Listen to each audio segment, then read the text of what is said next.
में हमारे पास क्वेश्चन है कि हमने ग्राफ बनाना है ऑफ द फिजिबल रीजन, ठीक है, और कॉर्नर पॉइंट्स भी फाइंड आउट करने हैं। कंडीशन ये है x+3y is less than and equal to 15, 2x+y is less than and equal to 12, 4x+3y is less than and equal to 24, और साथ में ये कंडीशन है कि x is greater than and equal to 0 और y जो है वो ग्रेटर देन है और इक्वल है किसके, 0 के। सो एसोसिएटेड इक्वेशंस सबसे पहले बना लेंगे। एसोसिएटेड इक्वेशंस हमें पता है क्या होती हैं। अब हमारे पास ये लीनियर इनइक्वालिटीज़ हैं बेसिकली क्वेश्चन में। एसोसिएटेड इक्वेशंस का मतलब ये है कि हमने इन तमाम लीनियर इनइक्वालिटीज़ की जो दोबारा से एसोसिएटेड इक्वेशन लिखेंगे उसमें इनइक्वालिटी का साइन नहीं आएगा, सिर्फ इक्वालिटी का साइन आएगा और बाकी सारी कंडीशंस जो है वो एज इट इज़ ही होंगी, ठीक है। तो हम लिख सकते हैं x+3y इज़ इक्वल टू 15 और इसको इक्वेशन 1 का नाम दे देंगे। 2x+y इज़ इक्वल टू 12, इसको हम इक्वेशन 2 का नाम दे देंगे। और lastly 4x+3y is equal to 24 और इसको हमने इक्वेशन 3 का नाम दे देना है। अब हमने क्या करना है, अगला स्टेप हमारे पास ये है कि हमने x इंटरसेप्ट्स और y इंटरसेप्ट्स निकाल लेने हैं और लास्ट पे हम टेस्ट पॉइंट निकालेंगे और फिर अकॉर्डिंगली ही जो है वो ग्राफ बनाएंगे और रीजन को एरिया जो है आएगा उसको हम शेड करेंगे, ठीक है। सो एक्स इंटरसेप्ट सबसे पहले निकाल लेंगे इन तमाम एसोसिएटेड इक्वेशंस के लिए, ठीक है। पार्टीशन कर देंगे एक लाइन की मदद से इन तमाम की, और हमारे पास आ रहा है x+3y इज़ इक्वल टू 15 था इक्वेशन 1 में। एक्स इंटरसेप्ट निकालने के लिए आपने हमेशा ये बात याद रखनी है कि आपने y is equal to 0 put करना है, ठीक है, उस इक्वेशन के लिए। So y is equal to 0 जो है वो पुट कर देंगे इक्वेशन 1 में। तो इक्वेशन 1 क्या बन जाएगी, x+3 into 0 is equal to 15 और यहाँ से x की वैल्यू निकाल लेंगे जो कि किसके इक्वल आ जाएगी, 15 के इक्वल आ जाएगी। सो पॉइंट क्या बन जाएगा, 15,0, ठीक है। पॉइंट में पहला जो हमारे पास डिजिट होता है वो x को रिप्रेजेंट कर रहा होता है और जो दूसरा डिजिट होता है वो y को रिप्रेजेंट कर रहा होता है। सो क्योंकि x इंटरसेप्ट के लिए हमने y 0 लिया था तो x की वैल्यू 15 आई थी। x पहले है, 15 पहले लिखेंगे, कोमा y 0 लिया था, 0 को बाद में लिखेंगे, ठीक है। सो ये हमने पॉइंट निकाल लिया इस एसोसिएटेड इक्वेशन नंबर 1 के लिए।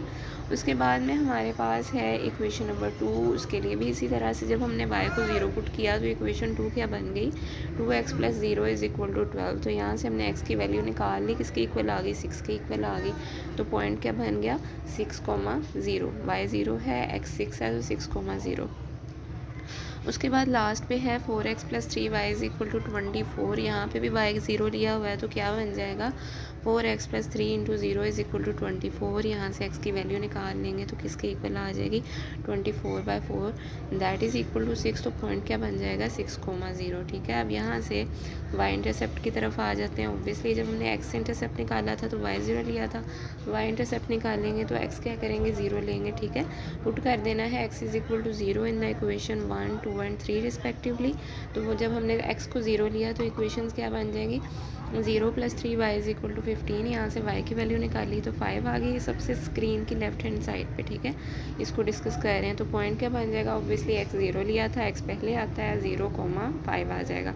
उसके बाद में पार्टीशन है, अगले स्टेप पे आ जाए। सेकेंड इक्वेशन थी 2x+y इज़ इक्वल टू 0, तो यहाँ पे x 0 है, 2 into 0 plus y is equal to 12 लिख सकते हैं। तो y की वैल्यू क्या आ गई, 12 आ गई। पॉइंट क्या बन गया, 0,12, ठीक है। लास्टली आ जाते हैं हमारे पास 4 into x plus 3 y is equal to 24। यहाँ से हम लिख सकते हैं 4 into 0 plus 3 y is equal to 24, क्योंकि x 0 लिया और यहाँ से y की वैल्यू निकाल ली 8 आ गई है। तो पॉइंट क्या बन गया, 0,8। तो इस तरह से हमने x इंटरसेप्ट भी निकाल लिया, y भी निकाल लिया। अब हम आ जाते हैं टेस्ट पॉइंट की तरफ, जिसमें हमने x और y दोनों को 0 पुट करना है अपने पास से।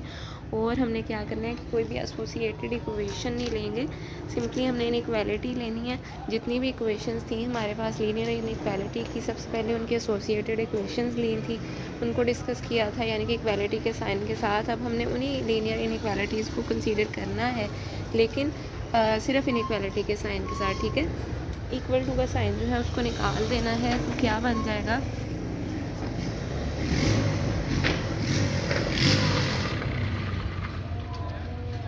x plus 3y is less than 15, 0 plus 3 into देखें हमारे पास पहली इक्वेशन थी x plus 3y is less than and equal to 15। उसकी इनइक्वालिटी में क्या कंडीशन आएगी, x plus 3y is less than 15, ठीक है। अब हमने क्योंकि टेस्ट पॉइंट 0 0 लिया हुआ है तो x और y की जगह यहाँ पे 0 0 पुट कर देंगे तो क्या बन जाएगा, 0 plus 3 into 0 is less than 15। 0 किससे छोटा आ रहा है, 15 से, ठीक है। 0 इज़ लेस देन 15।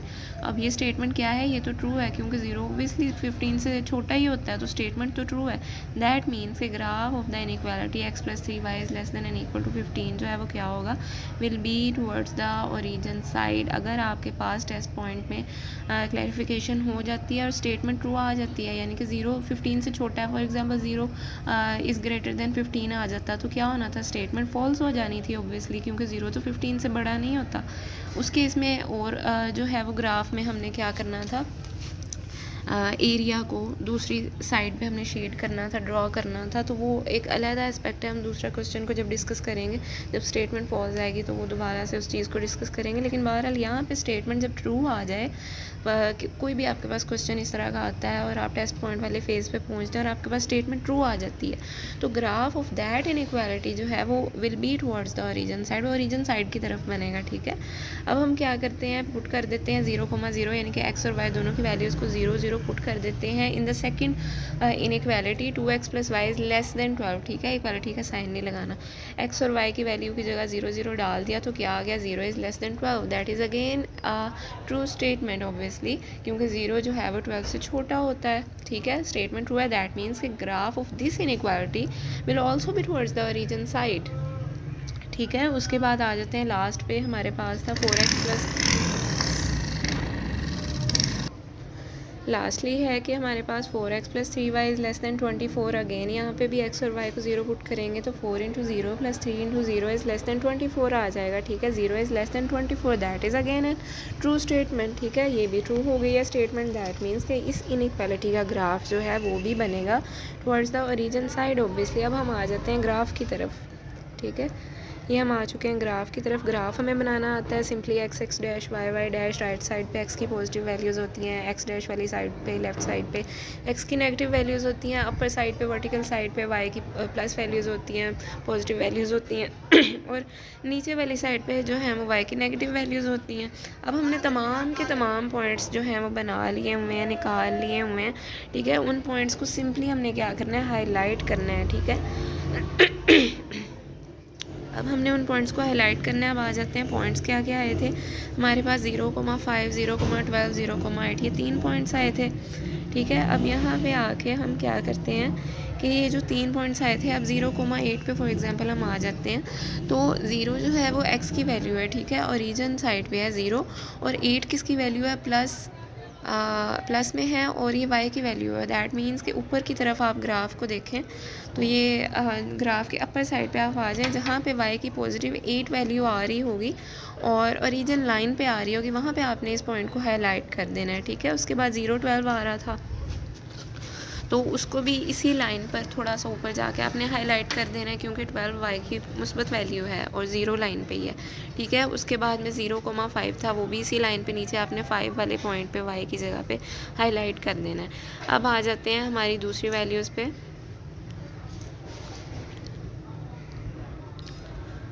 जो कि x इंटरसेप्ट के हवाले से थी 15 और 0, ठीक है। 15,0 6,0 6,0।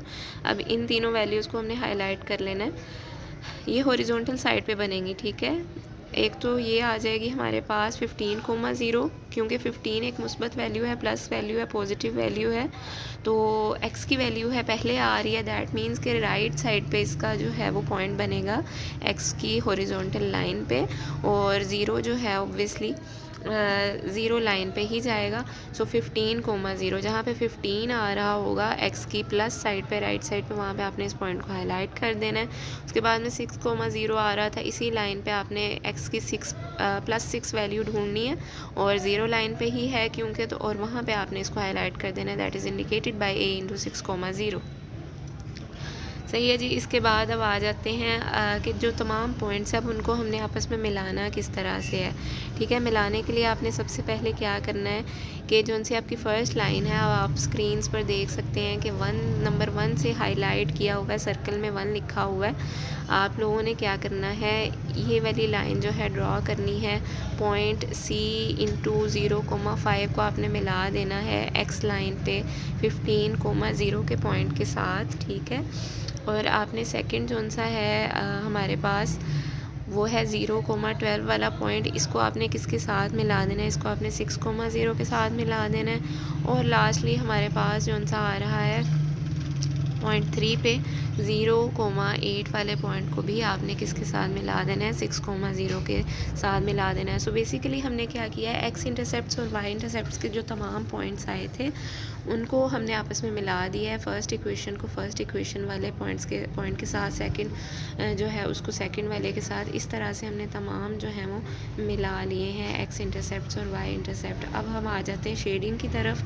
शेड हमने करना है कौन सा एरिया जो ओरिजिन साइड पे बन रहा है। ठीक है, और इन साइड आप लोग अपनी स्क्रीन्स पर देख सकते हैं कि जो सा पॉइंट छोटा सा B जो है वो लिखा हुआ है, और ये तमाम अंदरूनी जो सा एरिया है C इंटू 0,5 B पॉइंट और A इंटू 6,0 वाला, ये तमाम पॉइंट्स के इन साइड जो आपके पास एरिया आ रहा है आपने इसको शेड कर देना है।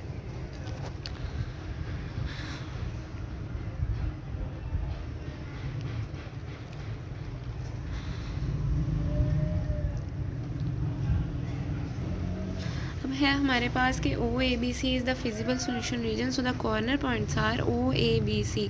अब ग्राफ की तरफ आ जाएं कि OAC तो हाईलाइट है, B थोड़ा छोटा लिखा हुआ है, OABC। ठीक है, सो ये एक हमारे पास जो है शेप आ चुकी है। Basically that is the feasible solution region. So corner points क्या बन जाएंगे, ओब्वियसली जब आप इस एरिया को शेड कर रहे हैं तो फिर कॉर्नर पॉइंट्स भी इन्हीं से रिलेटेड लिखेंगे। एक तो इस शेडेड एरिया के साथ कौन कौन सा है, 0 है ओरिजिन साइड 0,0, एक तो ये है। A पॉइंट क्या है, 6,0, B पॉइंट जो सा है और C इंटू 0,5। ठीक है, सो OAC हमने लिख लिया है। B पॉइंट पे कोई पॉइंट आ नहीं रहा था, that is just a joining point जिसका कोई डिजिट नहीं है।